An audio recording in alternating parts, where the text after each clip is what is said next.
আল্লাহ তাআলা যাদেরকে ভালোবাসেন তাদের নাম, তাদের গুণাবলী, তাদের ক্যারেক্টারিস্টিক্স, অ্যাট্রিবিউটস আল্লাহ তাআলা কালামুল্লাহ মাজিদে উল্লেখ করেছেন যে তিনি কাদেরকে ভালোবাসেন। তার আগে আপনারা একটু উত্তর করে আমাকে বলেন তো যে আমরা আল্লাহর ভালোবাসা পেতে চাই কি চাই না? সবাই চাই না? এটাই আজকে আমাদের আলোচনার টপিক, যে যাদেরকে আল্লাহ ভালোবাসেন। আমরা আজকের এই চমৎকার সন্ধ্যায় জেনে নিব যে আল্লাহ তাআলা কাদেরকে পছন্দ করেন এবং কাদেরকে ভালোবাসেন। এবং প্রিয় ভাই এবং বোনেরা, আল্লাহ তাআলার ভালোবাসা অর্জন এটা মানব জীবনের সবচাইতে বড় সৌভাগ্যের বিষয়। কি বলেন?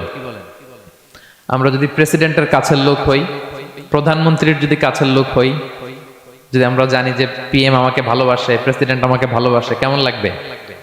ভাল লাগবে।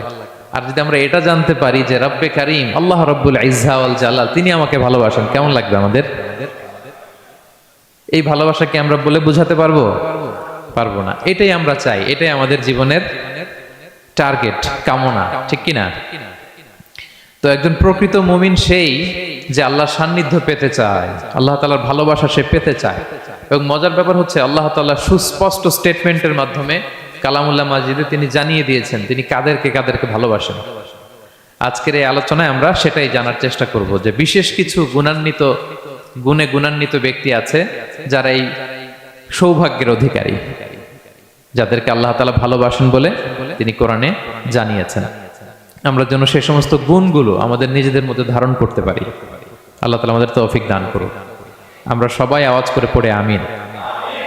প্রিয় ভাই এবং বোনেরা, শুরুতেই একটা ইন্ট্রোডাক্টরি কথা বলে রাখি, ভূমিকা কথা মূল আলোচনায় যাওয়ার আগে। সেটা হচ্ছে আমাদের প্রত্যেকের মনে রাখতে হবে যে আল্লাহ তাআলা ভালোবাসা পাওয়ার প্রধান শর্ত হচ্ছে রাসূল সাল্লাল্লাহু আলাইহি ওয়াসাল্লামকে ভালোবাসা, তার অনুসরণ করা। This is the first and foremost reminder tonight. আজকের প্রথম রিমাইন্ডার এটা যে আমরা যে আল্লাহর ভালোবাসা পেতে চাই, এটার প্রধানতম শর্ত হচ্ছে আল্লাহ রাসূল সাল্লাল্লাহু আলাইহি ওয়াসাল্লামের অনুসরণ করতে হবে। ওনার অনুসরণ বাদ দিয়ে আল্লাহর ভালোবাসা কোশ্চিনকালেও পাওয়া যাবে না। যে আয়াত দিয়ে, সূরাত আলে ইমরানের 31 নম্বর আয়াত দিয়ে আমি আমার আলোচনা শুরু করেছিলাম, এই আয়াতে আল্লাহ তাআলা খুব স্পষ্ট করে বলছেন, কুল ইন কুনতুম তুহিব্বুনাল্লাহা ফাত্তাবিউনি ইউহিব্বুকুমুল্লাহ। হে নবী, আপনি বলে দিন যে ওহে আমার উম্মতেরা, যদি তোমরা আল্লাহকে ভালোবাসতে চাও তাহলে ফাত্তাবিউনি, আমি নবীর অনুসরণ করো, তাহলে ইউহিব্বুকুমুল্লাহ, আল্লাহ তাআলা স্বয়ং তোমাদেরকে ভালোবাসতে শুরু করে দিবেন। বিশ্বনবীর ভালোবাসা ছাড়া, বিশ্বনবীকে অনুসরণ করা ছাড়া আল্লাহর ভালোবাসা কোশ্চিনকালেও পাওয়া যাবে। কাজী নজরুল ইসলাম খুব চমৎকার করে ওনার কবিতায় লিখেছেন, আল্লাহকে যে পাইতে চায় হাজরাতের অনুসরণে, আরশ কুরসি লৌহ কালাম না চাইতে পেয়েছে সে, রসুল নামের রশি ধরে যেতে হবে খোদার ঘরে, নদী তরঙ্গে যে পড়েছে ভাই দরিয়াতে সে আপনি মেশে, হাজরাতের অনুসরণে আরশ কুরসি লৌহ কালাম না চাইতে পেয়েছে সে। সুবহানাল্লাহ পড়েন। রাসূল সাল্লাল্লাহু আলাইহি ওয়াসাল্লামের অনুসরণের মধ্য দিয়ে আল্লাহ তাআলার ভালোবাসাটা অর্জন করতে হবে। এর বাইরে যে আল্লাহ তাআলার ভালোবাসা কোশ্চিনকালেও পাওয়া যাবে না। এবং রাসূল সাল্লাল্লাহু আলাইহি ওয়াসাল্লাম ঠিক যতটুকু করেছেন ঠিক অতটুকুই করতে হবে, এর চেয়ে বেশি করা যাবে না। রাসূল সাল্লাল্লাহু আলাইহি ওয়াসাল্লামের চাইতে কি বেশি মুত্তাকি হওয়া সম্ভব? সবাই বলেন নাই। রাসূল সাল্লাল্লাহু আলাইহি ওয়াসাল্লামের চাইতে বেশি বুজুর্গ হওয়া সম্ভব? ওনার চাইতে বেশি আল্লাহওয়ালা হওয়া সম্ভব? ওনার চাইতে বেশি আল্লাহ তাআলার কাছে প্রিয় ব্যক্তিত্ব হওয়া সম্ভব না, কোশ্চিনকালেও না, অসম্ভব। রাসূল সাল্লাল্লাহু আলাইহি ওয়াসাল্লামের সময়কালে কিছু সাহাবারা রাসূল সাল্লাল্লাহু আলাইহি ওয়াসাল্লামের স্ত্রীদের কাছে জানতে চেয়েছিল যে উম্মুল মুমিনিন, আপনারা বলুন যে রাসূল সাল্লাল্লাহু আলাইহি ওয়াসাল্লামের আমল কেমন ছিল? আমরা তো মসজিদে দেখি, বাইরে দেখি, ঘরে ওনার আমল কেমন আমাদের জানতে বড্ড মনে চায়।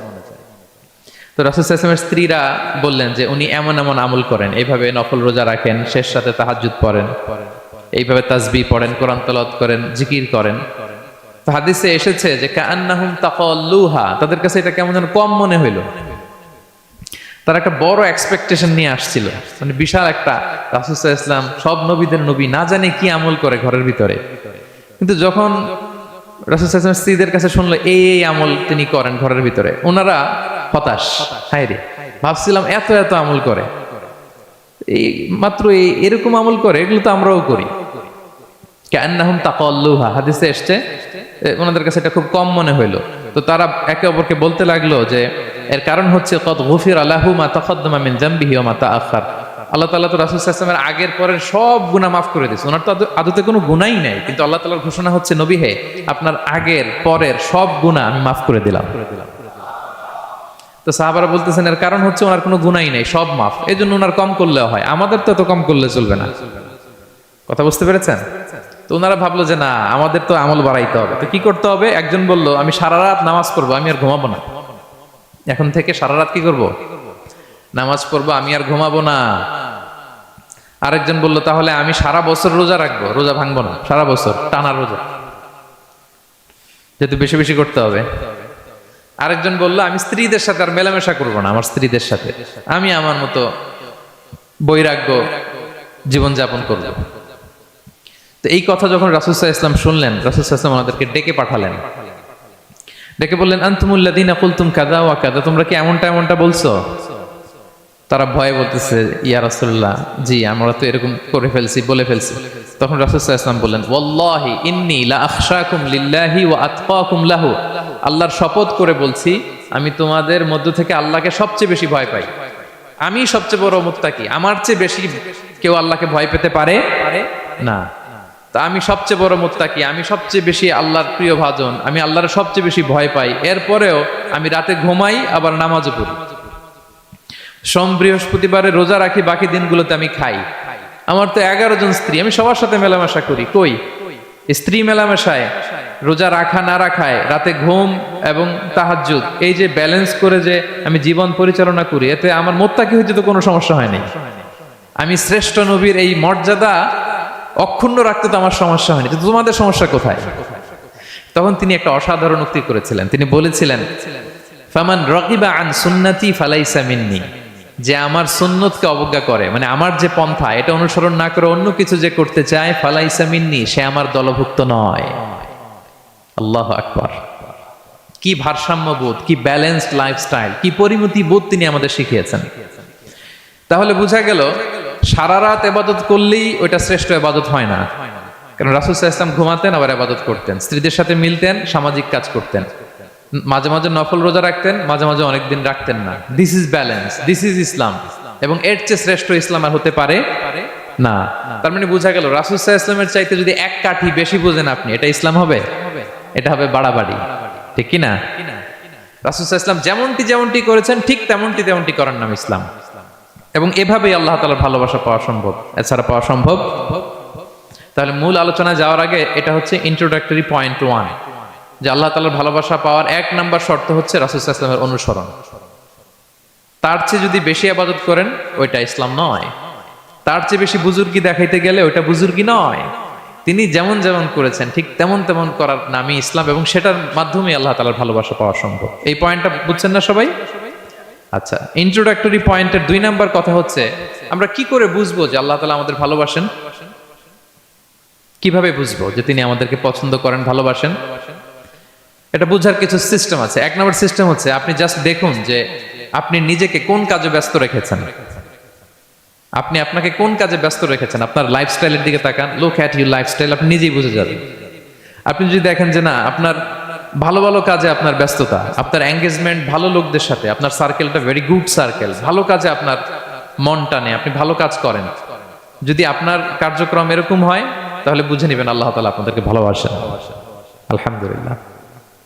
আর যদি দেখেন না, যত আকাম কুকাম আছে ওইটার সবার আগে আপনি, যেই কাজে আল্লাহর ক্রোধ আসে, আল্লাহ রাগ হয়ে যান, যেই কাজ ইসলামে করার নিষেধ, যেটাতে তার অসন্তুষ্টি, ওই কাজে আপনার এঙ্গেজমেন্ট, ইনভলভমেন্ট, আপনার সার্কেলগুলোও এরকম।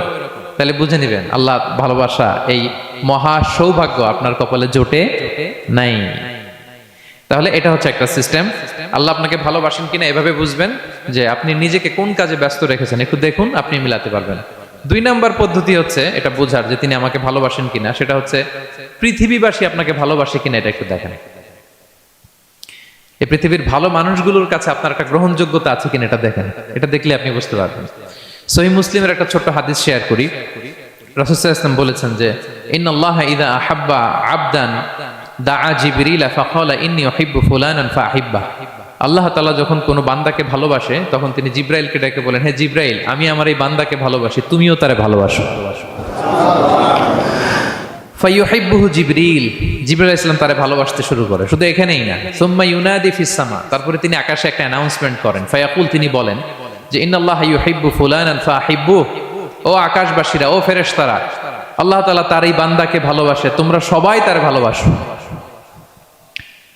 তখন ফায়ুহিব্বুহু আহলুস সামা, গোটা আকাশবাসী তারে ভালোবাসতে শুরু করে, মানে ফেরেশতারা। তো আল্লাহ তাআলা এবং সকল ফেরেশতারা যখন তাকে ভালোবাসতে শুরু করে, রাসূল সাল্লাল্লাহু আলাইহি ওয়াসাল্লাম বললেন সুম্মা ইউদাউ লাহুল কবুলু ফিল আরদ, তখন পৃথিবীতে তার গ্রহণযোগ্যতা বাড়িয়ে দেওয়া হয়, তার অ্যাকসেপ্টেন্স বাড়িয়ে দেওয়া হয়। সবার কাছে তার একটা গ্রহণযোগ্যতা আছে, সবাই তাকে ভালোবাসে। এটা হচ্ছে একটা পদ্ধতি যে আল্লাহ তাআলা আপনাকে ভালোবাসে কিনা আপনি নিজেই বুঝবেন, যে পৃথিবীবাসী আপনাকে ভালোবাসে কিনা, আপনার কলিগরা আপনাকে ভালোবাসে কিনা, আপনার বন্ধুরা আপনাকে ভালোবাসে কিনা, আপনার নেইবররা আপনাকে ভালোবাসে কিনা, পৃথিবীর ভালো মানুষগুলোর কাছে আপনার গ্রহণযোগ্যতা আছে কিনা। যদি থাকে বুঝবেন আল্লাহ তাআলা আপনাকে ভালোবাসেন, ঠিক কিনা? আল্লাহ তাআলা আমাদেরকে যেন ওই কাতারে শামিল করেন, আমরা পড়ি আমিন। তাহলে আলোচনার টপিক, আল্লাহ তাআলা যাদেরকে ভালোবাসেন। শুরুতে আমরা জানলাম ভালোবাসার পদ্ধতি হচ্ছে, প্রক্রিয়া হচ্ছে একটাই, রাসূল সাল্লাল্লাহু আলাইহি ওয়াসাল্লামের পুঙ্খানু অনুসরণ, তার চেয়ে বেশিও না কমও না, হুবহু অনুসরণ, ঠিক কিনা? 2 নম্বরে জানলাম কি করে বুঝবো, নিজের দিকে তাকান, আপনি কি করেন, what's your activity, what's your engagement, নিজেই বুঝবেন। আর দেখেন যে আশেপাশের মানুষ আপনার ব্যাপারে কি বলে। পৃথিবীবাসী যদি আপনারে পছন্দ করে, তার মানে আল্লাহ তাআলাও আপনারে পছন্দ করে। সবাই বুঝতে পেরেছেন? আচ্ছা, এবার সরাসরি কোরআনে চলে যাই, মূল টপিক বিশ্লেষণে।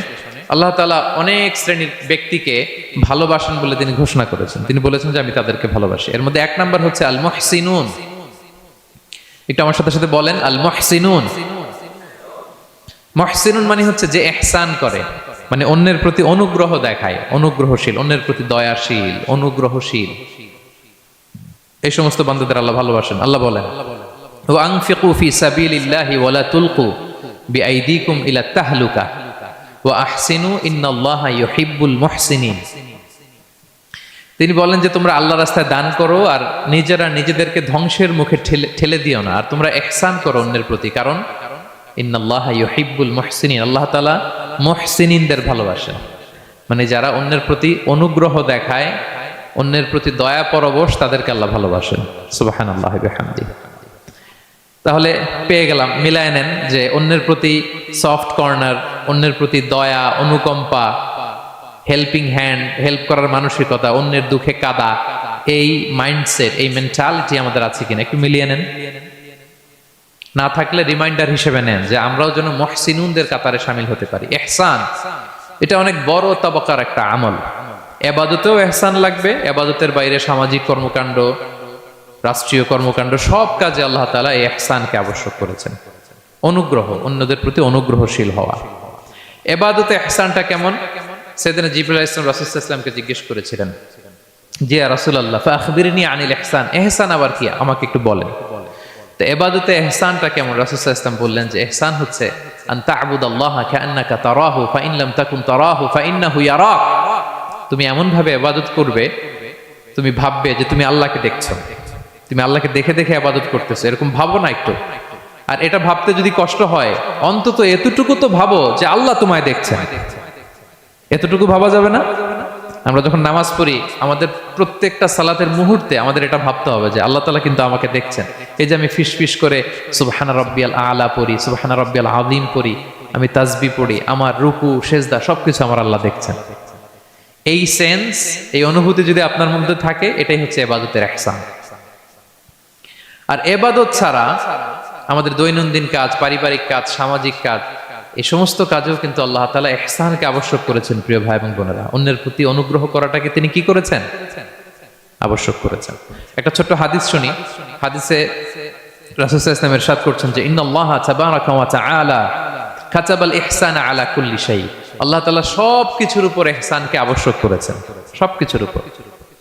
মুমিনের সব কাজে ইহসান থাকতে হবে, অন্যের প্রতি অনুগ্রহের পরশ থাকতে হবে। এবার মজার একটা পার্ট আসছে হাদিসে, খেয়াল করে শুনি। রাসূল সাল্লাল্লাহু আলাইহি ওয়াসাল্লাম বলেন ফাইদা কাতালতুম ফাআহসিনুল কিতলা। আল্লাহ তাআলা সব জায়গায় ইহসানকে আবশ্যক করেছেন। এমন কি ফাইদা কাতালতুম, যখন তোমরা কতল করবে কাউকে, ফাআহসিনুল কিতলা, ইহসানের সাথে কতল করো। সুবহানাল্লাহ বললেন না? প্রসঙ্গটা কি? হত্যার প্রসঙ্গটা। রাষ্ট্রীয় কাজে হয়তো ডেথ পেনাল্টি, তার মৃত্যুদণ্ড দিতে হবে। রাসূল সাল্লাল্লাহু আলাইহি ওয়াসাল্লাম বলেন ফাইদা কাতালতুম ফাআহসিনুল কিতলা, মৃত্যুদণ্ড দিবা কিন্তু ইহসানের সাথে দিও। আপনি চাইলেই তার কান কেটে ফেলতে পারবেন না, তাকে শ্বাসরুদ্ধ করতে পারবেন না, পেট্রোল দিয়ে তার দেহ জ্বালিয়ে দিতে পারবেন না, চাইলেই এই দেহটারে আপনি নষ্ট করতে পারবেন না। রাষ্ট্রীয় কাজে বিচারে সাব্যস্ত হয়েছে তার এখন ডেথ পেনাল্টি, মৃত্যুদণ্ড কার্যকর করবেন, ঠিক আছে, কিন্তু সেখানে ইহসানের সাথে। ফাইদা কাতালতুম ফাআহসিনুল কিতলা, মৃত্যুদণ্ড কার্যকর করার সময় ইহসানের সাথে করো। ওয়া ইদা যাবাহতুম ফাআহসিনুয যাবাহা, জবাই করার সময় ইহসান করো। সুবহানাল্লাহ। করতেছি জবাই, করতেছি কি? কিন্তু মেরে ফেলতেছি প্রাণীটাকে খাওয়ার জন্য। স্লটারিং, লিটারালি আমি ছুরি চালাচ্ছি ওর গলায়, ফিনকি দিয়ে রক্ত বেরোবে এখনই, মেরে ফেলতেছি। কিন্তু যা মনে চায় আপনি কোপাতে পারবেন কুরবানির পশুকে? কষ্ট দিতে পারবেন না। আমরা এই ভুলটা করি। রাসূল সাল্লাল্লাহু আলাইহি ওয়াসাল্লাম দেখেন আরো স্পেসিফিক করে বলছেন যে ওয়ালিয়ুহিদ্দা আহাদুকুম শাফরাতাহু ওয়ালিয়ুরিহ যাবিহাতাহু, তোমরা জবাইয়ের সময় তোমাদের ছুরিটাকে ধার করে নিও যাতে করে প্রাণীটা কম কষ্ট পায়। সুবহানাল্লাহ। আমরা অনেক সময় ভুল করে ফেলি। আমরা গরু শোয়ানোর পরে এই রশি কোথায়, এই ছুরি কোথায়, এই কষাই কোথায়, এই যে 7 জনের নামে জবাই হবে এদের নাম কোথায়, গরুটাকে আমরা কষ্ট দিচ্ছি। রাসূল সাল্লাল্লাহু আলাইহি ওয়াসাল্লাম বলে না, মুমিনের প্রতিটি কাজে ইহসানের পরশ থাকে। তারা প্রাণী জবাই করবে ঠিকই খাওয়ার জন্য, কিন্তু এখানেও ইহসান করতে হবে, ঠিক কিনা? তারা মৃত্যুদণ্ড কার্যকর করবে, ডেথ পেনাল্টি রাষ্ট্রীয় আইনে, কিন্তু যেমন মনে চায় তেমন করা যাবে না। ওইখানেও ইহসান রাখার দরকার আছে না নাই? প্রিয় ভাইয়েরা, এই ইহসানকে যারা মেনটেন করে জীবনের সব কাজে, আল্লাহ তাদেরকে বড্ড ভালোবাসে, বড্ড পছন্দ করে। সো আমরা যেন সবাই সবার প্রতি ইহসান করি। স্বামী স্ত্রীর প্রতি ইহসান করুন, স্ত্রী স্বামীর প্রতি ইহসান করুন, বাবা সন্তানের প্রতি, সন্তান বাবার প্রতি, পরিবারের সকল সদস্যদের প্রতি ইহসান করুন, কর্মচারীদের প্রতি ইহসান করুন, সহকর্মীদের প্রতি ইহসান করুন। মুমিন জীবনের প্রতিটি কাজে ইহসানের পরশ থাকবে, কারণ ইন্নাল্লাহা ইউহিব্বুল মুহসিনিন, আল্লাহ তাআলা মুহসিনদের, যারা অন্যদের প্রতি অনুগ্রহ দেখায় তাদেরকে বড্ড ভালোবাসেন। এই পয়েন্টটা কি বুঝতে পেরেছেন সবাই? ক্লিয়ার? 2 নম্বরে চলে যায়, আর কাদেরকে আল্লাহ ভালোবাসেন? 2 নম্বরে হচ্ছে আত-তাওয়াবুন, যারা ভুল করেই তওবা করে সাথে সাথে, আল্লাহ তাদেরকে বড্ড ভালোবাসেন। সুবহানাল্লাহ। আল্লাহ তাআলা বলছেন ইন্নাল্লাহা ইউহিব্বুত তাওয়াবিন ওয়া ইউহিব্বুল মুতাতাহহিরিন, আল্লাহ তওবাকারীদেরকে যেমনি ভালোবাসেন, পবিত্রতা অর্জনকারীদেরও ভালোবাসেন। ওটা আমি পরে আসতেছি, এখন তওবাতেই থাকি। তাহলে 2 নম্বরে হচ্ছে ইন্নাল্লাহা ইউহিব্বুত তাওয়াবিন, 2 নম্বরে হচ্ছে কাদেরকে ভালোবাসেন? তওবাকারীদেরকে তিনি বড্ড ভালোবাসেন। দেখেন রাসূল সাল্লাল্লাহু আলাইহি ওয়াসাল্লাম কি বলে, তিনি বলেন ওয়াল্লাহি ইন্নী লা আস্তাগফিরুল্লাহ ওয়া আতুবু ইলাইহি ফিল ইয়াউমি আকসারা মিন 70 মাররা, আল্লাহর শপথ আমি বিশ্বনবী প্রতিদিন 70 বারেরও বেশি তওবা পড়ি। যার আগেও কোনো গুনাহ নাই, পরেও কোনো গুনাহ, উনি তওবা করে কয়বার? 70 বার। আমাদের তো কোনো গুনাহ টুনা নাই, তাই না? হ্যাঁ, আমাদেরও গুনাহ আছে নাকি? বস্তা ভরা। তো বিশ্বনবী যদি 70 বার তওবা করেন ডেইলি বেসিস, আমাদের করা দরকার কয়বার? যার যার কাছে ছেড়ে দিলাম, বলেন। 70,000 বার করা দরকার, ঠিক কিনা? প্রিয় ভাইরা, তাওবা কি? তাওবা মানে ফিরে আসা আল্লাহর কাছে। ভুল করেছি, অনুতপ্ত হয়ে আল্লাহর কাছে ফিরে আসবে, এটার নাম তাওবা। To return back to your Lord, আল্লাহর কাছে ফিরে আসবেন। এই ফিরে আসাটাকে আল্লাহ খুব পছন্দ করেন। এখানেই শয়তান আর আমাদের মধ্যে পার্থক্য। শয়তান ভুল করে করছি তো করছে, ওইটার মধ্যেই সে অটল অবিচল, ক্ষমা আর চাইনি। কিন্তু আমরা সকালে ভুল করে দুপুরে মাফ চাই, দুপুরে করে রাতে মাফ চাই, আজকে ভুল করে কালকে মাফ চাই, ঠিক কিনা? এই মাফ চাওয়াটাকে, ফিরে আসাটাকে, তার গুনাহগার বান্দা অনুতপ্ত হয়ে, রিয়েলাইজেশন হয়ে, বুঝতে পেরে ফিরে আসাটাকে তিনি বড্ড পছন্দ করেন, বড্ড পছন্দ করেন। এজন্য ভুল আমাদের হবে প্রিয় ভাইরা। আল ইনসান মিনান নিসিয়ান, আমাদের নামটাই এসেছে ভুল থেকে, আমরা ভুলে যাই, ভুল হয়ে যায় আমাদের। কিন্তু ক্ষমার রাস্তা, তওবার রাস্তা খোলা আছে না নাই? এটা হচ্ছে আমাদের জন্য আশা, হোপ। আমরা হোপফুল, সবসময় আশাবাদী। যত ভুল হোক, যত ভুল আপনি করেন, এটা খেয়াল রাখবেন, ভুল আপনি যতই করেন না কেন, তার রহমতের দরিয়া তার চাইতেও বড়, তার ক্ষমার মহাসাগর তার চাইতেও বিস্তৃত, যত ভুল আপনি করেন না কেন। এজন্য আল্লাহ তাআলা বলেন, ইয়া আইয়ুহাল্লাযীনা আমানু তুবু ইলাল্লাহি তাওবাতান নাসুহা, ওহে বিশ্বাসীরা একনিষ্ঠভাবে তওবা করো, ফিরে আসো আমার দিকে। ফাফিররু ইলাল্লাহ 24/7, পৃথিবীর কোনো দরজা 24 ঘন্টা খোলা থাকে না। রাত 3টার দিকে যদি আপনি উঠে জায়নামাজটা বিছিয়ে যে ভুলটা করছেন ওটা স্মরণ করে চোখের পানি ছেড়ে মাফ চান, ক্ষমা করবেন না তিনি? হ্যাঁ, ক্ষমা দেওয়ার জন্য তিনি বসে আছেন। সেজন্য ভুল হইলে আমরা পড়বো আস্তাগফিরুল্লাহ। কি পড়বো? পড়েন আস্তাগফিরুল্লাহ রাব্বি মিন কুল্লি যামবি ওয়া আতুবু ইলাইহি। পড়েন আস্তাগফিরুল্লাহাল্লাযী লা ইলাহা ইল্লা হুয়াল হাইয়ুল কাইয়্যুম ওয়া আতুবু ইলাইহি। এটা পড়ে আল্লাহর কাছে ফিরে আসবেন, অনুতপ্ত হবেন, আল্লাহ ভুল করে ফেলেছে, আল্লাহ তুমি ক্ষমা করো, আল্লাহ তুমি ক্ষমা করো, আল্লাহ আমরা ভুল করে ফেলেছি। ভুল সবাই করে, কে না করে? হ্যাঁ, কুল্লু ইবনে আদম খাত্তা, বিষ্ণু বলেন তোমরা সবাই ভুলকারী, কিন্তু ওয়া খায়রুল খাত্তাইনা আত-তাওয়াবুন, এই ভুলকারীদের মধ্যে শ্রেষ্ঠ যে ভুল করেই তওবা করে। তওবা করতে রাজি আছেন তো? সবাই রাজি আছেন? আমার প্রিয় ভাইরা, এই তওবার দৃশ্যটা দেখতে আল্লাহ বড্ড পছন্দ করে। বান্দা যখন ভুল বুঝতে পারে, মাথাটা নিচু করে চোখের পানি ছেড়ে বান্দা যখন কাঁদতে শুরু করে, এই দৃশ্যটা দেখলে আল্লাহ সহ্য করতে পারে না। আল্লাহর রহমতের দরিয়ায় জোশ খেলে যায়, বান্দা যা চায় আল্লাহ তাই দিয়ে দেয়। তখন চোখের পানির এত বড় পাওয়ার। এজন্য আমরা ভুল করে যেন অটল না থাকি, আল্লাহর কাছে যেন ক্ষমা চাই, আমরা যেন ফিরে আসি তার দরবারে। তার দরবার সবসময় খোলা। এবং তিনি এই তওবার বা ফিরে আসার দৃশ্যটা দেখতে কত পছন্দ করেন শোনেন। রাসূল সাল্লাল্লাহু আলাইহি ওয়াসাল্লাম বলেন, ওয়াল্লাযী নাফসি বিয়াদিহি, তার শপথ যার হাতে আমার আত্মা, লাউলাম তুযনিবু, তোমরা যদি ভুল না করতে, লা যাহাবাল্লাহু বিকুম, আল্লাহ তোমাদেরকে ধ্বংস করে দিতেন। ওয়ালা জাআ বিকওমিন, আল্লাহ এমন এক জাতি তৈরি করতেন, ইউযনিবুন, ওরা খালি ভুল করত, ফায়াস্তাগফিরুন, আর ক্ষমা চাইতো, ফায়াগফিরুল্লাহু লাহুম, আর আল্লাহ তাদের ক্ষমা করতেন। তোমরা যদি ভুল না করতে, এই বনি আদম, তোমরা যদি ভুল না করতে, তোমাদেরকে আল্লাহ তাআলা ধ্বংস করে এমন একটা গোষ্ঠী বানাইতেন যারা খালি ভুল করতো আর মাফ চাইতো, ভুল করতো আর মাফ চাইতো, আর আল্লাহ মাফ করে দিত। সুবহানাল্লাহ পড়লেন না? গাফিরিয যামবি ওয়া কাবিলিত তাওব, তিনি পাপ মোচন করার জন্যই তো তিনি আমার রব, তওবা কবুল করার জন্যই তো তিনি আল্লাহ সুবহানাহু ওয়া তাআলা, তিনি রব্বে কারীম। তার দয়ার কোনো শেষ নাই, তার মায়ার কোনো শেষ নাই। আমরা যখন তওবা করি, অনুতপ্ত হই, চোখের পানি ছেড়ে যখন কাঁদি, আল্লাহ যে কত খুশি হয় এটার একটা উপমা হাদিসে এসেছে, সহিহ মুসলিমের হাদিস। রাসূল সাল্লাল্লাহু আলাইহি ওয়াসাল্লাম বলেন, লাল্লাহু আশাদ্দু ফারাহান বিতাওবাতি আবদিহি হিনা ইয়াতুবু ইলাইহি, কেউ যখন তওবা করে আল্লাহ কত খুশি হয় জানো?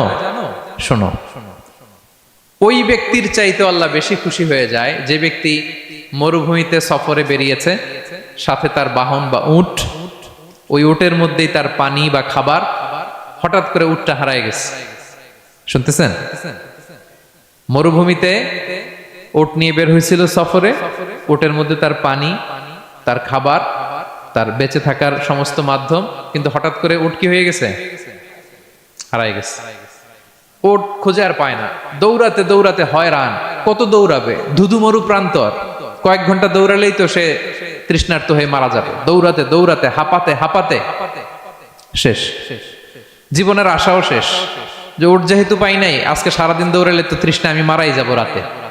তো জীবনের আশা ভরসা শেষ করে হাঁটতে হাঁটতে হাঁপাতে হাঁপাতে হঠাৎ একটা গাছের সন্ধান পেল। ওই গাছের নিচে যে এত ক্লান্ত, তৃষ্ণার্ত, হাঁপাতে হাঁপাতে ঘুমায় গেছে, হতাশ, আমার বাঁচার আর কোনো মাধ্যম নাই, আমার উট হারায় গেছে, ওইখানে পানি, ওইখানে খাবার।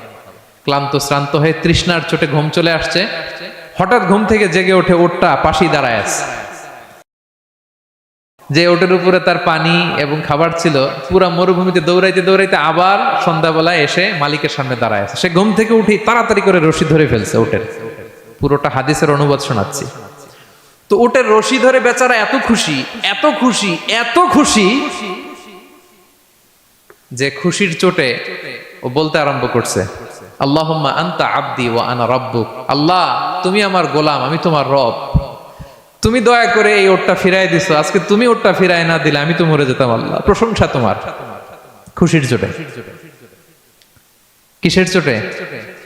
খুশির চোটে কথা উল্টে গেছে। সে এত খুশি, সে আনন্দে এত উদ্বেলিত, এত খুশি, সে বলতেছে আল্লাহ, আল্লাহুম্মা আনতা আবদি, আল্লাহ তুমি আমার গোলাম। খুশিতে আল্লাহুম্মা আনতা আবদি, আল্লাহ তুমি আমার গোলাম, ওয়া আনা রাব্বুক, আমি তোমার রব। তোমার দরবারে লাখো কোটি শুকরিয়া। আল্লাহ কেঁদে কেঁদে বলতেছে।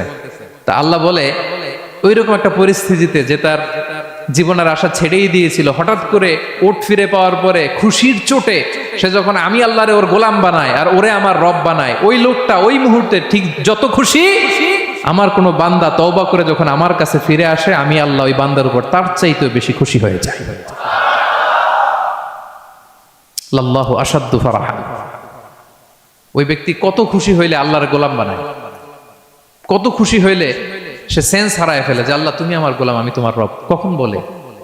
খুশিতে সে মাতোয়ারা। আল্লাহ বলে, ওই মাতোয়ারা ব্যক্তি ওই মুহূর্তে যত খুশি, আমার কোনো বান্দা ভুল করে বোঝার পরে যখন চোখের পানি ছেড়ে আমার কাছে তওবা করে, আমি আল্লাহ তার চাইতে বেশি খুশি হয়ে যায়। তওবা করবেন তো? করবেন, করবেন। ইন্নাল্লাহা ইউহিব্বুত তাওয়াবিন। আল্লাহ তাআলা তওবাকারীদের বড্ড ভালোবাসেন। আমার ভাইরা, ভুল হলেই যেন আমরা তওবা করি। কয়টা জানলেন? প্রথমটা কি ছিল? ছিল কি করে? ভুলে গেছি। ইহসান করে, মুহসিনুন, যারা অন্যদের প্রতি অনুগ্রহ প্রদর্শন করে। আচ্ছা, 2 নাম্বার কি ছিল? তাওবা, মানে আত-তাওয়াবুন, যারা ভুল হলেই কি করে? তাওবা করে। 3 নাম্বার হচ্ছে আল মুতাতাহহিরুন, যারা পবিত্রতা অর্জন করে, সবসময় পাক পবিত্র থাকে, নিট এন্ড ক্লিন থাকে। এই ক্লিনলিনেসকে আল্লাহ পছন্দ করেন। সুবহানাল্লাহ। কি সুন্দর আমাদের ধর্ম, কত চমৎকার আমাদের ইসলাম। রাদিতু বিল্লাহি রাব্বা ওয়া বিল ইসলামি দীনা। আমরা আল্লাহরে রব হিসেবে পেয়ে খুশি, ইসলামকে দিন হিসেবে পেয়ে খুশি, ঠিক কি না? 3 নাম্বার হচ্ছে ওয়া ইউহিব্বুল মুতাতাহহিরিন। আল্লাহ তাআলা পবিত্রতা অর্জনকারীদের বড্ড পছন্দ করেন। মুতাতাহহিরিন, যারা সব সময় পাক পবিত্র থাকে, পরিচ্ছন্ন থাকে, এবং এটা খুব জরুরি। রাসূল সাল্লাল্লাহু আলাইহি ওয়াসাল্লাম বলেছেন, আত-তুহুরু শাতরুল ঈমান। পবিত্রতা এটা ঈমানের অঙ্গ। কেন ঈমানের অঙ্গ? কারণ নামাজ যার নাই তার ঈমান নাই, আর পবিত্রতা ছাড়া নামাজই হয় না। এজন্য রাসূল সাল্লাল্লাহু আলাইহি ওয়াসাল্লাম বলেছেন, পবিত্রতা ঈমানের অঙ্গ। সুবহানাল্লাহ পড়েন। দেখেন, নামাজের যে আহকাম আরকান আছে, আহকাম তো বাইরে, নামাজ শুরুর আগে। এর মধ্যে 3টা আহকাম বা 3টা ফরজই হচ্ছে এই পাক পবিত্রতা নিয়ে। ছোটবেলা আপনারা পড়েছেন না, শরীর পাক, কাপড় পাক, নামাজের জায়গা পাক। তার মানে আপনি নামাজে যখন দাঁড়াবেন, আপনার শরীরটা পাক পাক পবিত্র হইতে হবে। আপনি যে ড্রেস গায়ে দিয়ে নামাজে দাঁড়ালেন, এটা পবিত্র হইতে হবে। যেই জায়গাটাতে আপনি নামাজের জন্য দাঁড়ালেন, ওই জায়গাটা পবিত্র হতে হবে। এই 3টা জায়গা পবিত্র কিনা আপনাকে এনশিওর করে আল্লাহু আকবার, তার আগে আল্লাহু আকবার বললে হবে? হবে না। এজন্য ইসলাম হাতে ধরিয়ে ধরিয়ে আমাদেরকে পবিত্র হওয়ার পদ্ধতি শিক্ষা দিয়েছেন। রাসূল সাল্লাল্লাহু আলাইহি ওয়াসাল্লাম যখন এগুলো শিখাতেন, মুশরিকরা হাসতো, হায় রে কেমন নবী তোমাদের, কিভাবে টয়লেটে যাইতে হয় এটাও শিখায়। সাহাবারা বলতেন, হ্যাঁ, আমাদের নবী ধরে ধরে আমাদের শিখায় যে টয়লেটে ঢুকতে বাম পা, বেরোতে ডান পা, ঢোকার আগে দোয়া, ওয়ালা তাস্তাকবিলুল কিবলা, কিবলামুখী হওয়া যাবে না, ঢিলা ইউজ করলে 3টা ইউজ করো, বেজর করো, প্রতিটা জিনিস, কি করে ওযু করতে হয়, কি করে তায়াম্মুম করতে হয়, কি করে ফরজ গোসল করতে হয়, আমার নবী ধরে ধরে আমাদের শিখিয়েছেন, ঠিক কি না? ধরে ধরে শিখিয়েছেন। কিভাবে ওযু করবেন, রাসূল সাল্লাল্লাহু আলাইহি ওয়াসাল্লাম গামলা নিয়ে তিনি দেখিয়েছেন। কিভাবে তায়াম্মুম করবেন, মাটিতে বাড়ি দিয়ে তায়াম্মুম করে দেখিয়েছেন। কেমন করে মেসওয়াক করবেন দেখিয়েছেন। কিভাবে আতর ইউজ করবেন দেখিয়েছেন। ক্লিনলিনেসের যত দিক হতে পারে সব বিশ্বনবী আমাদের শিখিয়েছেন। এমনকি কালামুল্লাহ মাজিদে আল্লাহ তাআলা আমাদেরকে সুস্পষ্ট জানিয়েছেন, ইয়া আইয়ুহাল্লাযীনা আমানু ইযা কুমতুম ইলা সলাতি ফাগসিলু উজুহাকুম। যখন নামাজে দাঁড়াবা আগে ওযু করো। ফাগসিলু উজুহাকুম, যারা আরবি বোঝেন, আগে মুখ ধুয়ে নাও। ওয়া আইদিয়াকুম ইলাল মারাফিক, তারপরে দুই হাত কোনই পর্যন্ত ধুয়ে নাও। ওয়ামসাহু বিরুউসিকুম, তারপর মাথা মাসে করে নাও। ওয়া আরজুলাকুম ইলাল কাবাইন, এরপরে টাকনু পর্যন্ত দুই পা ধুয়ে নাও। ওযু হয়ে গেল না? হয়েছে না? এবার ধরে ধরে আমাদেরকে শেখানো হয়েছে। যদি গোসল ফরজ হয়, ওয়া ইন কুনতুম জুনুবান ফাত্তাহহারু, গোসল ফরজ হলে গোসল করে নাও। এখন অজু গোসলের জন্য পানি নাই, তো অজু আর গোসলের জন্য যদি পানি না থাকে, ফালাম তাজিদু মাআন ফাতায়াম্মামু সাঈদান তাইয়্যিবা, পবিত্র মাটি দিয়ে তায়াম্মুম করো। দেখেন, অজুও শিখাইলো কোরআন, তায়াম্মুমও শিখাইলো কোরআন। পাক পবিত্র হওয়ার, ক্লিনলিনেসের যত আয়োজন আছে সব আল্লাহর কোরআনে আছে না নাই? সব আল্লাহ তাআলা আমাদেরকে জানিয়ে দিয়েছেন। এবং আম্মা জান আয়েশা রাদিয়াল্লাহু তাআলা আনহা আল্লাহ রাসূল সাল্লাল্লাহু আলাইহি ওয়াসাল্লামকে জিজ্ঞেস করেছিলেন, ইয়া রাসূলুল্লাহ, কিয়ামতের দিন এত নবীর উম্মত, কোটি কোটি মানুষ, আপনি আপনার উম্মতকে চিনবেন কি করে? এত মানুষ থাকবে, আপনি কি করে চিনবেন? রাসূল সাল্লাল্লাহু আলাইহি ওয়াসাল্লাম বললেন, ইন্না উম্মতি ইয়াতুনা ইয়াউমাল কিয়ামাতি গুররা মুহাজ্জালিনা মিন আসারিল wudu। তিনি বললেন, অজুর চিহ্ন দেখে আমি আমার উম্মত চিনব। আমার যে সমস্ত উম্মতেরা অজু করে নামাজ পড়েছে, অজুর পানি তাদের গায়ের যেই যেই জায়গায় লেগেছে, এই জায়গাগুলো কিয়ামতের দিন রেডিয়াম বাতির মতো জল জল জল জল করে জ্বলতে থাকবে। আমি এটা দেখে চিনে ফেলবে আমার উম্মত নামাজি, পাক্কা নামাজি। আল্লাহু আকবার। এবং অতিরিক্ত পবিত্রতা অর্জনের জন্য কিছু সাহাবীদেরকে আল্লাহ স্পেশালি কোরআনে অ্যাপ্রিশিয়েট করেছেন। তারা হচ্ছে মসজিদে কোবা পল্লীর আশেপাশে যে সাহাবারা, তারা অতিরিক্ত পবিত্রতা অর্জন করতেন। আল্লাহ তাআলা বলেন, ফিহি রিজালুন ইউহিব্বুনা আন ইয়াতাতাহহারু, এই মসজিদে কোবার আশেপাশে এমন কিছু মুসল্লি আছে যারা পছন্দ করে পবিত্রতা অর্জন করতে, বেশি পবিত্রতা অর্জন করতে তারা পছন্দ করে। আর ওয়াল্লাহু ইউহিব্বুল মুত্তাহিরিন, আল্লাহ তাআলা অতিরিক্ত পবিত্রতা অর্জনকারীকে ভালোবাসেন, পছন্দ করেন। সুবহানাল্লাহ পড়েন। তো তাদের প্রশংসা যখন আল্লাহ তাআলা কোরআনে করলেন, বিষ্ণু সাল্লাল্লাহু আলাইহি ওয়াসাল্লাম তাদেরকে ডাকলেন, বললেন, ও কোবাপল্লীর সাহাবীরা, ঘটনা কি? তোমাদের নাম বিশেষভাবে আল্লাহ তাআলা কোরআনে উল্লেখ করেছে যে ফিহি রিজালুন ইউহিব্বুনা আন ইয়াতাতাহহারু, কি তোমাদের এমন গুণ, তোমরা কিভাবে পবিত্রতা অর্জন করো? তারা বলতে আরম্ভ করলো যে নাতাওয়াদ্দাউ লিস-সালাহ, আমরা নামাজের সময় ওযু করি, ওয়া নাগতাসিলু মিনাল জানাবা, গোসল ফরজ হলে গোসল করি, ওয়া নাস্তানজি বিল মা, আর পানি দিয়ে ইস্তেনজা করি। সুবহানাল্লাহ। এই পানি দিয়ে ইস্তেনজা করাটা আল্লাহ পছন্দ করেছেন। ওনাদের সময় ওনারা পানি দিয়ে ইস্তেনজা করতো না, পাথর দিয়ে, ঢিলা দিয়ে তারা ক্লিন হয়ে যেত। এর কারণ হচ্ছে তাদের খাদ্য প্রক্রিয়াটা এমন ছিল, ড্রাই ফ্রুট খেত তো, খেজুর, গোশত, রুটি, তো তাদের স্টুলটা ওইরকম হইতো। আরবের লোকদের অনেকের এই স্টুলটা এরকম হয়।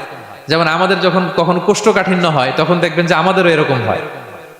তা আমরা যখন স্টুল পাস করি, তখন আমাদের এই পায়ুপথটা মূলত বেরিয়ে আসে, স্টুল পাস করে আবার পায়ুপথ আমাদের দেহের ভেতরে চলে যায়। ফলে যখন কারো কোষ্ঠকাঠিন্য হয়, তখন দেখা যায় যে তারা টিস্যু ইউজ করা লাগে না। আমাদেরও কখনো কখনো এরকম হয় না? হয়। তো ওনাদের সারা বছর একই রুটিন, ওনাদের আসলে টিস্যু ইউজ করা লাগে না, ওনাদের স্টুলটাই এরকম। কিন্তু এরপরেও ওই সাহাবারা এক্সট্রা পানি ইউজ করতেন। আমরা যেমনি কল ঘোরালেই পানি, ওই সময় পানি এত অ্যাভেলেবল ছিল না, সপ্তাহে একদিন গোসল করার সুযোগ পেতেন। পানি মানে এটা গোল্ডের মতো দাম, ডায়মন্ডের মতো দাম পানি মরুভূমিতে। তো তারা বলে, ওয়ানাস্তানজি বিল মা, আমরা পানি জমিয়ে রাখি, সেই পানি দিয়ে ইস্তেনজা করি। রাসূল সাল্লাল্লাহু আলাইহি ওয়াসাল্লাম বললেন, ক্বালা ফাহুয়া যাক ফাআলাইকুম, তাহলে এটাই সেই কারণ, এটাই সেই কারণ, এজন্যই আল্লাহ তাআলা স্পেশালি কোরআনের ভেতরে তোমাদের নাম তুলে দিয়েছেন। পড়ুন সুবহানাল্লাহ। তা আমরা যেন এই পবিত্রতাকে গুরুত্ব দেই প্রিয় ভাইয়েরা, কারণ আল্লাহ তাআলা তিনি বলছেন, ইন্নাল্লাহা ইউহিব্বুত তাওয়াবিন, তিনি তাওবাকারীদের যেমনি ভালোবাসেন, ওয়া ইউহিব্বুল মুতাতাহহিরিন, তিনি পবিত্রতা অর্জনকারীদেরকে ভালোবাসেন। আমরা যেন ওযু করার সময় খুব ভালোভাবে করি। রাসূল সাল্লাল্লাহু আলাইহি ওয়াসাল্লাম যখন বললেন ওযুর পানি যেখানে লাগে ওটা জল জল করে জ্বলবে, তো আবু হুরায়রা রাদিয়াল্লাহু তাআলা আনহু হাত তো ধুইতে হয় কোনি পর্যন্ত, উনি এতটুকু ধুইতেন। উনি বলতেন যে কিয়ামতের দিন আমার হাত এতটুকু পর্যন্ত জল জল করবে। কি মাইন্ডসেট ওনাদের, সুবহানাল্লাহ বিহামদিহি। সো আমরা যেন এই ক্লিনলিনেসের সর্বোচ্চ নাজরানা পেশ করি, সর্বোচ্চটা যেন আমরা সবসময় মেসওয়াক করা, পারফিউম ইউজ করা, ওযু গোসল যেন আমরা করি, ফলে আমরা মুতাতাহহিরিন, পবিত্রদের অন্তর্ভুক্ত হতে পারবো। আর আল্লাহ তাআলা পবিত্রদের বড় ভালোবাসেন। বুঝতে পেরেছেন? তাহলে এক নম্বরে মুহসিনুন, যারা ইহসান করে, দুই নম্বরে যারা তওবা করে, 3 নম্বরে যারা পবিত্র থাকে, 4 নম্বরে আল মুত্তাকুন, যারা আল্লাহ তাআলাকে ভয় পায়। আল্লাহ তাআলা বলছেন বালা মান আওফা বিআহদিহি ওয়াত্তাকা ফাইন্নাল্লাহা ইউহিব্বুল মুত্তাকিন। হ্যাঁ, যারা ওয়াদা রাখে, আল্লাহকে ভয় করে, আল্লাহ তাআলা এই মুত্তাকিদের বড় ভালোবাসেন। মুত্তাকি অর্থাৎ আল্লাহ সচেতনতা, আল্লাহ ভীরুতা যাদের ভেতরে আছে, যে কোনো পরিস্থিতিতে তারা ভাবে যে আল্লাহ তাআলা আমাকে দেখছেন, এই সেন্স, এই অনুভূতি যার মধ্যে আছে সে মুত্তাকি। তা আমরা মানুষের সামনে যেভাবে যেরকম সৎ থাকি, আমরা যদি মানুষের চক্ষুর আড়ালেও সৎ থাকি তাহলে আমরা মুত্তাকি। বুঝতে পেরেছেন? মুত্তাকির তাকওয়ার অনেক সংজ্ঞা আছে, অনেক সংজ্ঞা। সবচেয়ে সহজ সংজ্ঞা হচ্ছে মানুষের সামনে আমরা যতটা ভালো, আমার প্রাইভেট লাইফেও যদি আমি ততটা ভালো হই তাহলে আমি মুত্তাকি। একটু যোগ বিয়োগ দিয়ে নেন নিজের সাথে নিজে, যে আমি পাবলিকলি যতটা ভালো, প্রাইভেটলি ততটা ভালো কিনা। যদি হই তো আমি মুত্তাকি। ওমরে ফারুক রাদিয়াল্লাহু তাআলা আনহু একবার উবাই ইবনে কাবকে বললেন, ইয়া উবাই মা হুয়া তাকওয়া, আল্লাহ কোরআনে এত তাকওয়ার কথা বলেছেন, তাকওয়াটা কি? উনি প্রশ্নের উত্তর না দিয়ে উনিও প্রশ্ন করলেন। উনি বললেন হাল সালাকতা তরিকান দা শাউক, ইয়া আমিরাল মুমিনিন, আপনি কি কখনো মরুভূমিতে কাঁটাযুক্ত রাস্তা দিয়ে হেঁটেছেন? উনি বললেন হেঁটেছি। তো কিভাবে হেঁটেছেন? দেখেন কেমনে উত্তর দেয় এক সাহাবী আরেক সাহাবীকে। যেখানে যে রাস্তায় কাঁটা আছে, ক্যাকটাস আছে, গুলমলতা, কিভাবে হেঁটেছেন? তিনি বললেন ইজতাহাদতু ওয়া তাশাম্মারতু, আমি আমার জুব্বা পাগড়ি খুব আঁটো করে কাপড়টা উপরের দিকে টেনে এমন সাবধানে হেঁটেছি যাতে ক্যাকটাসের কাঁটা আমার গায়ে না লাগে। এই পথটা পাড়ি দিতে খুব সাবধানে, খুব প্রিকশন নিয়ে, এক্সট্রা কশন নিয়ে আমি পার হয়েছি। উবাই ইবনে কাব বললেন হাদা হুয়া তাকওয়া, এটাই তো তাকওয়া। এই তো বুঝে গেছেন আপনি। আপনি একটু আগে প্রশ্ন করছেন তাকওয়া কি, এটাই তাকওয়া। বলে তাই নাকি? তিনি বললেন হ্যাঁ। তো তিনি বললেন দুনিয়ার চলতি পথে ডানে বায়ে এরকম অনেক পাপের হাতছানি আপনাকে স্পর্শ করতে চাইবে। ওই যে কাঁটাযুক্ত রাস্তা দিয়ে আপনি যেভাবে সাবধানে, কাঁটা যাতে গায়ে না লাগে, খুবই প্রিকশন নিয়ে হেঁটেছেন, এই দুনিয়ার পুরো জার্নিটা যদি এইভাবে চালাতে পারেন তাইলেই আপনি মুত্তাকি। সুবহানাল্লাহ ওয়া বিহামদিহি। আল্লাহ তাআলা বলেন যাদের মধ্যে এই তাকওয়ার সেন্স আছে আমি তাদেরকে ভালোবাসি। তাকওয়া হচ্ছে কেউ না দেখলেও আল্লাহ দেখেন, এই অনুভূতি। সবার চোখ ফাঁকি দেয়া গেলেও একজনের চোখ ফাঁকি দেয়া যায় না। তিনি কে? এই অনুভূতির নাম হচ্ছে তাকওয়া। আল্লাহ বলেন ইন্না আকরামাকুম ইনদাল্লাহি আতকাকুম, তোমাদের মধ্যে সবচাইতে আল্লাহর কাছে সম্মানিত ব্যক্তি যার মধ্যে আল্লাহর ভয় বেশি। নাকি আল্লাহ বলছে তোমাদের মধ্যে যে সবচেয়ে বড় বিলিয়নিয়ার সে আল্লাহর কাছে সম্মানিত, দেখতে বেশি সুন্দর সে সম্মানিত, যার জনবল আছে, অর্থবল আছে, লোকবল আছে না। তাকওয়া, তাকওয়া হচ্ছে ক্রাইটেরিয়া। যার তাকওয়া বেশি সে আমার কাছে সম্মানিত। এবং আল্লাহ তাআলা বলেন ওমাইয়াত্তাকিল্লাহা ইয়াজআল লাহু মাখরাজা ওয়া ইয়ারযুকহু মিন হাইসু লা ইয়াহতাসিব, যে আল্লাহকে সবসময় ভয় পাবে, যে মুত্তাকি, সে কোথাও জীবনে আটকাবে না, কোথাও আটকাবে না। জীবনে কোনো বিপদ আসলে একটা ওয়ে আউট, একটা এক্সিট। মালয়েশিয়াতে তো বলে কেলুয়ার। মালয়েশিয়া কি বলে? এই জীবনে কোথাও আটকাবেন না, আটকাইলেই একটা কেলুয়ার পেয়ে যাবেন। কেলুয়ারের ব্যবস্থা করে দিবে কে? ব্যবস্থা করে দিবেন। আর এমন জায়গা থেকে তিনি রিজিকের বন্দোবস্ত করবেন আপনি কল্পনাও করেন নাই। সুবহানাল্লাহ ওয়া বিহামদিহি। তাহলে 4 নম্বরে মুত্তাকুন, যারা আল্লাহকে ভয় করে আল্লাহ তাদেরকে ভালোবাসেন। আমরা যেন মুত্তাকিদের কাতারে শামিল হতে পারি। আল্লাহ তুমি তৌফিক দাও। প্রিয় ভাইরা আমার, 5 নম্বরে হচ্ছে আল মুতাওয়াক্কিলুন, যারা আল্লাহর উপর তাওয়াক্কুল করে। আল্লাহ বলে ফাইদা আযামতা ফাতাওয়াক্কাল আলাল্লাহ ইন্নাল্লাহা ইউহিব্বুল মুতাওয়াক্কিলিন। কোন বিষয়ে যখন দৃঢ় সংকল্প নিয়েছো তো আল্লাহর উপর ভরসা করো, কারণ আল্লাহ ওই সমস্ত লোকদের ভালোবাসা যারা আমার উপর তাওয়াক্কুল করে, মানে ভরসা করে। তাওয়াক্কুল মানে একজনের উপর ভরসা। তিনি কে? আমরা ভরসা কার উপর করব? পৃথিবীর কোন শক্তির উপর, কোন মানুষের উপর, কোন মিডিয়ার উপর, কোন ক্ষমতার উপর? আমাদের ভরসা এক মহান সত্তার প্রতি। তিনি কে? সবসময় আমরা আল্লাহর উপর ভরসা রাখি এবং প্রতিটি মুহূর্তে যেন আমরা আল্লাহর উপর তাওয়াক্কুল করি। রাসূল সাল্লাল্লাহু আলাইহি ওয়াসাল্লাম এটা আমাদের শিখিয়েছেন। এমনকি ঘর থেকে বেরোলেও যেন আমরা আল্লাহর উপর তাওয়াক্কুল করি, বিশ্বনবী শিখিয়েছেন। তিনি ঘর থেকে বেরোলেই পড়তেন বিসমিল্লাহি তাওয়াক্কালতু আলাল্লাহ লা হাওলা ওয়ালা কুওয়াতা ইল্লা বিল্লাহ। পড়েন আপনারা? আল্লাহর উপর, আল্লাহর নামে, আল্লাহর উপর তাওয়াক্কুল করে বেরোলাম, এটা পড়ে বেরোবেন। আর প্রতিদিন লম্বা একটা দোয়া পড়তেন, আল্লাহুম্মা ইন্নী আউযু বিকা আন আযিল্লা ওয়া উযাল্লা আও আদিল্লা আও উদাল্লা আও আযলিমা আও উযলামা আও আজহালা আও ইউজহালা আলাইহি। চমৎকার দোয়া, চমৎকার দোয়া। এটা পরে তিনি বেরোতেন। তো এই তাওয়াক্কুল যারা করে, আল্লাহর উপর ভরসা রাখে, আল্লাহ তাদেরকে বড্ড পছন্দ করেন। এখন তাওয়াক্কুলটা কি? তাওয়াক্কুল নিয়ে আমাদের সমাজে অনেক মিস আন্ডারস্ট্যান্ডিং আছে। প্রিয় ভাইরা আমার, তাওয়াক্কুল হচ্ছে কর্ম শেষে ফলাফলের জন্য আল্লাহর উপর নির্ভর করা। মনোযোগ দিয়ে শুনুন, আই রিপিট, আমি আবারও বলছি, কর্ম শেষে, আগে কি কর্ম, কর্ম শেষে ফলাফলের জন্য কার উপর নির্ভর করা। এখন আপনি কর্ম বাদ দিয়ে দিলেন, কিছু করলেন না, আর বললেন আল্লাহ ভরসা, যা করে আল্লাহ, আল্লাহ ভরসা, তাওয়াক্কাল তো আল্লাহ হয়েছে। এটা আপনার মন গড়া কথা হয়েছে, এটা তাওয়াক্কুল হয়নি। ইসলামী তাওয়াক্কুল হচ্ছে আপনি আপনার সাধ্যের সবটুকু করবেন, করার পরে ফলাফল কি আসবে, ফলাফল কি আমার হাতে, কার হাতে? এই জন্য আপনি আল্লাহর উপর তাওয়াক্কুল করবেন। কিন্তু কাজ বাদ দেয়া যাবে না। অনেকে নিজেদের অপারগতা, দুর্বলতা, কর্মহীনতা আর অলসতাকে তাওয়াক্কুল বানায় ফেলছে। কাজ করতে মনে চায় না, অলসতা, কয় তাওয়াক্কুল করলাম। বলেন তো এটা তাওয়াক্কুল হয়েছে? না। এই অপারগতা, অলসতার নাম তাওয়াক্কুল নয়। তাওয়াক্কুল মানে হচ্ছে কোনো কাজের পরিকল্পনা করা, এরপরে পরিকল্পনা বাস্তবায়নের উপায় খুঁজে বের করা এবং নানা কিছুর সহযোগিতা নিয়ে সেটা বাস্তবায়নের প্রাণান্তকর চেষ্টা করা, সব করা, আপনার রোল প্লে করা। আপনার রোল প্লে করা শেষ, এরপর কর্ম শেষে ফলাফলের জন্য আপনি আল্লাহর উপর তাওয়াক্কুল করবেন। কিন্তু কিচ্ছু না করে হাত গুটিয়ে বসে থেকে যদি বলেন তাওয়াক্কুল করলাম, আল্লাহ ভরসা, হয়েছে?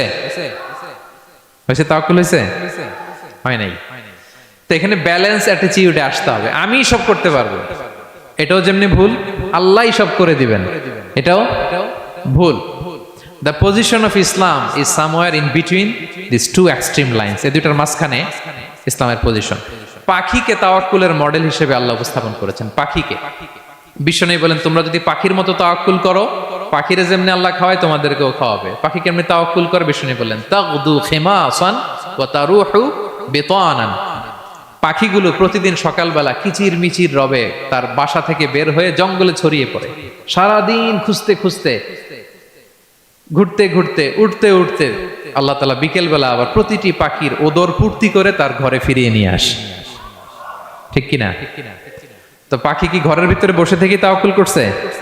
সকালবেলা আগে কি করছে? বের হয়ে গেছে। তো আগে আপনার রোলটা আপনার প্লে করতে হবে, তারপরে আপনি আল্লাহর উপর তাওয়াক্কুল করবেন। অনেকে নিজেদের অপারগতা, অলসতাকে তাওয়াক্কুল বানিয়েছে। না, অপারগতা, অলসতা, কর্মহীনতা, এগুলো থেকে রাসূল সাল্লাল্লাহু আলাইহি ওয়াসাল্লাম আল্লাহর কাছে পানাহ চেয়েছেন। এগুলোর সাথে ইসলামের কোনো সম্পর্ক নাই। তার মানে হাত গুটিয়ে বসে থেকে আল্লাহ ভরসা বলবেন, কি করবেন? হ্যাঁ, সর্বোচ্চ চেষ্টা চালিয়ে যেতে হবে। এরপরে ফলাফলের জন্য আমরা কার উপর ভরসা করব? কারণ ইন্নাল্লাহা ইউহিব্বুল মুতাওয়াক্কিলিন, আল্লাহ তাআলা তাওয়াক্কুলকারীদেরকেও ভালোবাসেন। আলহামদুলিল্লাহ বলেন। তাহলে কয়টা গেল? কয়টা? আর তিনটা বলবো, আর তিনটা। 6 নম্বরে হচ্ছে as-সাবিরুন। সাবিরুন মানে কি? হ্যাঁ, ধৈর্যশীল। তো বুঝে ফেলছে। as-সাবিরুন সবর শব্দ থেকে এসেছে। as-সাবিরুন মানে ধৈর্যশীল। যারা আল্লাহর উপর ধৈর্য, বিপদে আপদে, আল্লাহর দেয়া বিপদে যারা ধৈর্য ধারণ করে, ওই ধৈর্যশীল ব্যক্তিদেরকে আল্লাহ তাআলা পছন্দ করেন। আল্লাহ তাআলা বলেন, ওয়া কাআইয়্যিম মিন নাবিয়্যিন ক্বাতালা মাআহু রিব্বিয়ুনা কাসীর ফামা ওয়াহানু লিমা আসাবাহুম ফি সাবিলিল্লাহ ওয়া মা দুউফু ওয়া মাস্তাকানু আল্লাহু ইউহিব্বুস সাবিরিন। কত নবী আছে, তাদের সাথে অনেক আল্লাহওয়ালারা লড়াই করেছে, তারা বিপদে হতোদ্যম হয়নি, নতজানু হয়নি, তাদেরকে দমানো যায়নি, তারা ধৈর্য ধারণ করেছে। কারণ ইন্নাল্লাহা ইউহিব্বুস সাবিরিন, আল্লাহ তাআলা ধৈর্যশীলদের বড় ভালোবাসেন। ধৈর্যশীল, ধৈর্য ধারণ করতে হবে। ধৈর্য ধারণ এটা সবার পক্ষে সম্ভব হয় না। ধৈর্য এটা এমন একটা গাছ, যে গাছের চারদিকে শুধু কাটা আর কাটা, কিন্তু ফলটা বড় মিষ্টি। আবার বলি, ধৈর্য এমন একটা গাছের নাম, যে গাছের সারা গায়ে কাটা, সারা গায়ে কি, কিন্তু ফল মিষ্টি। ওই মিষ্টি সুস্বাদু ফল আনতে গেলে কিছু কাটা সহ্য করতে হবে। আমরা যেন বিপদে ধৈর্য ধারণ করি। রাসূল সাল্লাল্লাহু আলাইহি ওয়াসাল্লামকে আল্লাহ তাআলা নিজে সান্ত্বনা দিয়েছেন আর বলেছেন, ওয়াসবির আলা মা ইয়াকুলুনা ওয়াহজুরহুম হাজরান জামিলা। নবী হে, আপনি হেরা গুহা থেকে এমন আলোর বাণী নিয়ে এসেছেন এমন সংস্কারের কথা নিয়ে এসেছেন, এমন পাওয়ারফুল মেসেজ নিয়ে এসেছেন, এটা সমাজে দিলে সমাজ আপনাকে আলিঙ্গন করবে না, পাথর ছুড়বে, গালি দিবে, ট্যাগ লাগাবে, নানা তকমা দিবে, কিন্তু এগুলোতে পিছপা হওয়া চলবে না। নবী হে ওয়াসবির, আপনি ধৈর্য ধারণ করুন। আলা মা ইয়াকুলুন, ওরা যাই বলুক, আপনারা কখনো বলবে গণক, কখনো বলবে জাদুকর, কখনো বলবে পাগল, কখনো বলবে কবি, এখন আমাদেরকে বলে না, হ্যাঁ, কখনো বলে মৌলবাদী, কখনো বলে জঙ্গিবাদী, কখনো বলে রাজাকার, আছে না নাই?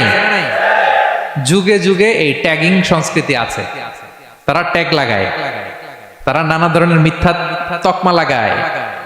তো আল্লাহ তাআলা আশ্বস্ত করে বললেন, নবী আপনি ভয় পাবেন না, আপনি ধৈর্য ধারণ করুন। ওয়াসবির আলা মা ইয়াকুলুন, তারা যাই বলুক না কেন আপনি সবর ইখতিয়ার করুন, তাদেরকে আপনি ইগনোর করুন, একটু সয়ে যান, একটু সয়ে গেলে রয়ে যাবে, এটা দুনিয়ার নিয়ম। সয়ে গেলে রয়ে যাবে, রয়ে যেতে চাইলে সয়ে যেতে হবে প্রিয় ভাইয়েরা, কারণ আল্লাহ তাআলা ধৈর্যশীলদের বড্ড পছন্দ করেন। এবং রাসূল সাল্লাল্লাহু আলাইহি ওয়াসাল্লাম একটা চমৎকার হাদিস বলেছেন, তিনি বলেছেন আজাবান লিআমরিল মুমিন, মুমিনের ব্যাপারটা বড়ই ইন্টারেস্টিং, বড়ই চমৎকার, এটা মুমিন ছাড়া অন্য কারো হয় না। ব্যাপারটা কেমন? রাসূল বলেন ইন আসাবাতহু সাররাউ শাকারা, মুমিন যখন আনন্দে থাকে তখন মুমিন শুকরিয়া করে। শুকরিয়া করলে সওয়াব আছে না নাই? কারণ শুকরিয়া একটা ইবাদত। আর ওয়াইন আসাবাতহু দাররাউ, মুমিন যখন বিপদে পড়ে দুঃখে থাকে সাবারা, তখন সে ধৈর্য ধারণ করে। ধৈর্য ধারণ করলে সওয়াব আছে না নাই? তো সওয়াব ছাড়া আমাদের আর কিছু আছে? আমি জীবনে হয় সুখী নয় দুঃখী, কি বলেন? আমাদের জীবনের চলতি পথে হয় কখনো আমরা সুখী নয়, সুখের সময় কি করি? শুকর করি। শুকর করলে সওয়াব আছে না নাই? আর দুঃখের সময় কি করি? সবর করি। সবর করলে সওয়াব আছে না নাই? তাহলে হয় শুকর নয় সবর, এই দুইটা ইবাদত মুমিন জীবনে সর্বদা চলমান। কেমন একটা উইন উইন সিচুয়েশন, সুবহানাল্লাহ পড়বেন না? একটা উইন উইন সিচুয়েশন। এজন্য প্রিয় ভাইরা, মাথা গরম করবেন না, কখনোই অস্থির হবেন না, আতঙ্কিত হবেন না, ধৈর্য ধারণ করুন। কারণ ধৈর্য এমন একটা গাছ, চারি গায়ে কাটা, কিন্তু ফলটা বড় মিষ্টি। এজন্য আল্লাহ তাআলা বলেন ইন্নাল্লাহা ইউহিব্বুস সাবিরিন, আল্লাহ তাআলা ধৈর্যশীল বান্দাদেরকে পছন্দ করেন। কয়টা গেল? 6টা। 7 নম্বরে আল মুকসিতুন। মুকসিতুন মানে হচ্ছে ন্যায়পরায়ণ, যে ইনসাফের সাথে ফায়সালা করে, যে পার্শিয়ালিটি করে না, হ্যাঁ, 2 নাম্বারই করে না।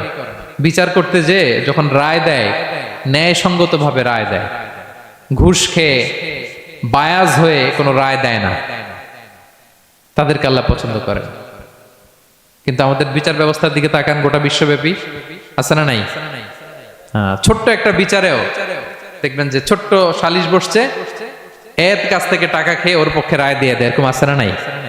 না, আল্লাহ তাআলা তাদেরকে বড্ড অপছন্দ করেন। বরং যারা বায়াজ নয়, যারা পার্শিয়ালিটি করে না, যারা ইনসাফের সাথে ন্যায় ভিত্তিক ফায়সালা করে, আল্লাহ তাদেরকে পছন্দ করেন। আল্লাহ তাআলা বললেন ওয়া ইন হাকামতা ফাহকুম বাইনাহুম বিল কিসত, নবী যখন আপনি বিচার করবেন ন্যায় পরায়ণতার সাথে বিচার করুন, কারণ ইন্নাল্লাহা ইউহিব্বুল মুকসিতিন, আল্লাহ তাআলা ন্যায় পরায়ণদেরকে বড্ড ভালোবাসেন। ন্যায় পরায়ণ জীবনের প্রতিটি ক্ষেত্রে, পার্শিয়ালিটি আপনি করতে পারবেন না, আপনার মধ্যে কোনো বায়াসনেস থাকতে পারবে না। আল্লাহ বলেন কিয়ামতের দিন আমি যে মিজানের পাল্লা বসাবো, ওয়া নাদাউল মাওয়াজিনাল কিসতা লিয়াউমিল কিয়ামা, এই মিজানের পাল্লা, এর মধ্যে কোনো বায়াসনেস নাই। ফামান ইয়ামাল মিসকালা যাররাতিন খাইরান ইয়ারা, অনুপরিমাণ ভালো এটাও ওজন হবে, অনুপরিমাণ খারাপ এটাও ওজন হবে। ফালা তুযলামু নাফসুন শাইআ, সেদিন কারো প্রতি বিন্দু পরিমাণ জুলুম করা হবে না।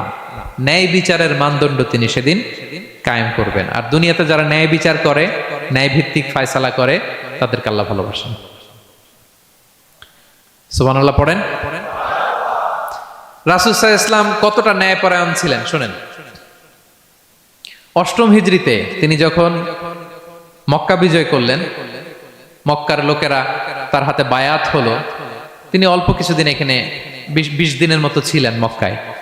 তো ইন দ্য মিন টাইম মক্কার কুরাইশ গোত্রের একটা শাখা, এটার নাম হচ্ছে বনু মাখজুমিয়া। বনু মাখজুমিয়া গোত্রের একটা নারী চুরিতে ধরা পড়ল। তো চুরি করলে ইসলামের বিধান কি? আস-সারিকু ওয়াস-সারিকাতু ফাকতাউ আইদিয়াহুমা, হাত কেটে দাও। এখন সাহাবারা বলতে লাগলো, হায় রে, এই নতুন মাত্র কুরাইশরা কালিমা পড়ে মুসলমান হইল, রাসূল সাল্লাল্লাহু আলাইহি ওয়াসাল্লাম যদি এখনই এই মহিলার হাত কেটে দেয় তাহলে এখানে তো একটা ঝামেলা হবে। কিন্তু আমরা তো কেউ বলারও সাহস রাখি না। কে যে বলবে নবীর কাছে যে নবী এই আজকের জন্য, এবারের জন্য এই মহিলারা মাফ করে দেন, হাত কেটে দিয়েন না। কেউ সাহস করতে পারে না। পরে রাসূল সাল্লাল্লাহু আলাইহি ওয়াসাল্লামের পালক পুত্রের ছেলে উসামা বিন যায়েদ হিব্বু রাসূলিল্লাহ, ওনাকে রাসূল সাল্লাল্লাহু আলাইহি ওয়াসাল্লাম বড্ড ভালোবাসতেন। সবাই বলে উসামারে যে বল, সে তো নাতির মতো। যায়েদ হচ্ছে পালক পুত্র, পালক পুত্রের ছেলে তো নাতি, হাসান হুসেনের মতো আদর করতেন। তো তাকে যে বলো, সবাই বললো উসামা আমরা কেউ পারবো না, তুমি যে বলো। তো উসামা ছোট মানুষ যে বলতেছে, ইয়া রাসূলুল্লাহ সবাই বলতেছে এবারের জন্য একটু মাফ করে দেয়া যায় না, এই মহিলাটারে একটু মাফ করে দেয়া যায় না। রাসূল সাল্লাল্লাহু আলাইহি ওয়াসাল্লাম রেগে গেলেন। তিনি বললেন, তোমাদের আগে বনি ইসরাইলের এই স্বভাব ছিল, ধনীরা চুরি করলে মাফ করত, গরিবরা চুরি করলে বিচার কার্যকর করত।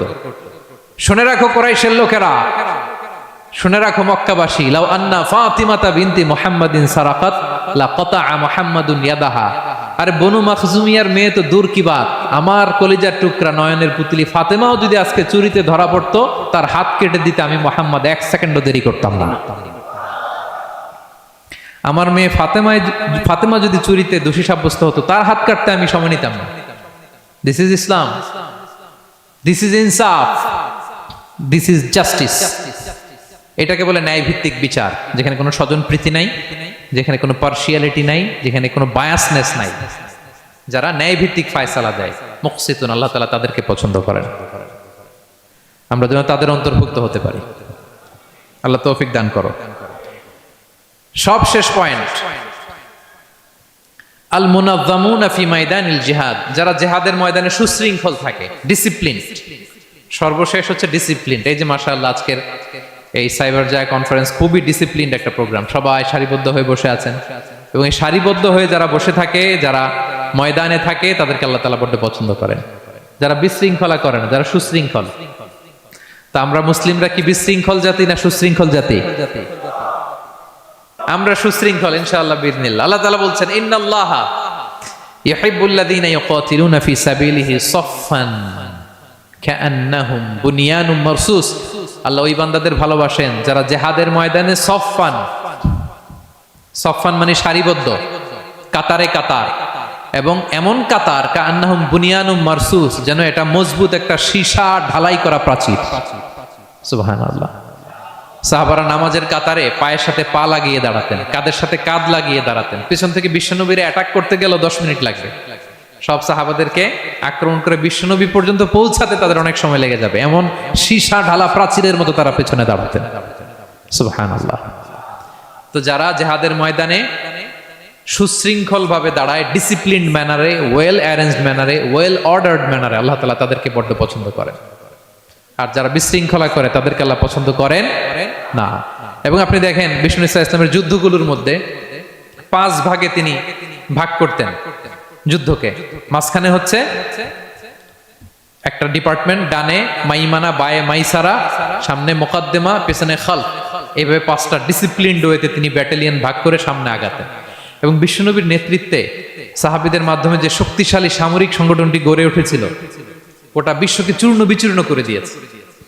ওনার পরে 4 খলিফা, ওনাদের নেতৃত্বে তাদের এমন ব্যাটালিয়ন গড়ে উঠেছে, শতাব্দী পর শতাব্দী তাদের সামনে দাঁড়ানোর মতো সক্ষমতা পৃথিবীর কোনো সেনাবাহিনীর ছিল না।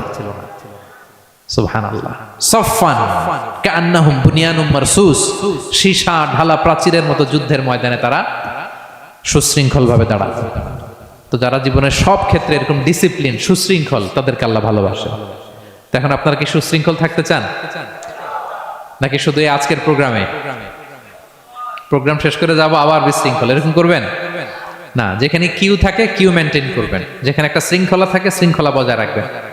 এই ময়দানে ভ্রাতৃত্বের বন্ধনে সুশৃঙ্খল যারা থাকবে তাদের হাতে আল্লাহ তাআলা নেতৃত্ব তুলে দিবেন, ঠিক কি না? আমরা যেন সুশৃঙ্খল থাকতে পারি। আল্লাহ তাআলা তুমি আমাদেরকে তৌফিক দান করো। তাহলে মোট কয় শ্রেণীর কথা বললাম যাদেরকে আল্লাহ তাআলা ভালোবাসেন? 1 নম্বরে কি ছিল? আল মুহসিনুন, যারা অন্যের প্রতি ইহসান করে, অনুগ্রহ করে। 2 নম্বরে আত-তাওয়াবুন, যারা তওবা করে। 3 নম্বরে আল মুতাতাহহিরুন, যারা সবসময় কি থাকে? পবিত্র থাকে। 4 নম্বরে আল মুত্তাকুন, যাদের হৃদয়ে সবসময় ভয় থাকে কার? 5 নম্বরে আল মুতাওয়াক্কিলুন, যারা সবসময় কার উপর ভরসা করে? কাজ না করে। হ্যাঁ, আজকের এই সাইবার যা কনফারেন্সে আপনাদের আকীদা ক্লিয়ার হয়েছে তো? কাজের আগে তাওয়াক্কুল না কাজের পরে? কাজ করে তাওয়াক্কুল। 6 নম্বরে ধৈর্যশীল আস-সাবিরুন। 7 নম্বরে ন্যায় বিচারক আল মুকসিতুন, যারা ইনসাফ জাস্টিস এই সমাজে প্রতিষ্ঠা করতে চায়, যাদের মধ্যে বায়াসনেস নাই, পার্সিয়ালিটি নাই, কোনো স্বজনপ্রীতি নাই, তাদেরকে আল্লাহ ভালোবাসে। সবশেষে সুশৃঙ্খল সফফান কান্নাহুম বুনিয়ানুম মারসুস, সীসা ঢালা প্রাচীরের মতো তারা ময়দানে অবস্থান করে। ডিসিপ্লিন, যাদের জীবনে কোনো বিশৃঙ্খলা বলতে কোনো শব্দ তাদের ডিকশনারিতে নাই।